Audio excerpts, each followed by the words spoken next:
Mobil engine oil কতটুকু আছে? এল বরাবর। এল বরাবর, ঠিক আছে। এল মানে লো, মানে এটা নিচে দেওয়া যাবে না। আর কি চেক করতে হবে এখন? তারপর চেক করতে হবে ব্রেক অয়েল। ব্রেক অয়েল আছে? ওই যে ম্যাক্সিমাম মিনিমাম লেখা আছে, আছে?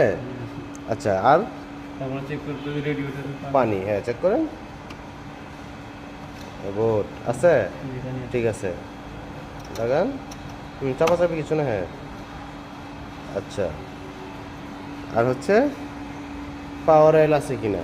ওই যে পাওয়ার অয়েল, ওই যে কালোটা, হ্যাঁ এটা এটা উপরে ঘুরান ঘুরান, ওইদিকে ওইদিকে ওইদিকে পিছে পিছে ঘুরান, হ্যাঁ উপরে টান দেন। হ্যাঁ দেখেন তো মাথায় লাগে কিনা। এটা কোন রকম ঢুকায়া উপরে টান দেন, দেখেন বাজে কিনা। হ্যাঁ টান দেন, উপরে টান দেন, আস্তে, শক্তি খাটাচ্ছেন কেন? হ্যাঁ টান দেন, আস্তে করে টান দেন। হ্যাঁ তার মানে টিপ টিপ করে পড়তেছে, মানে আসছে, ঠিক আছে।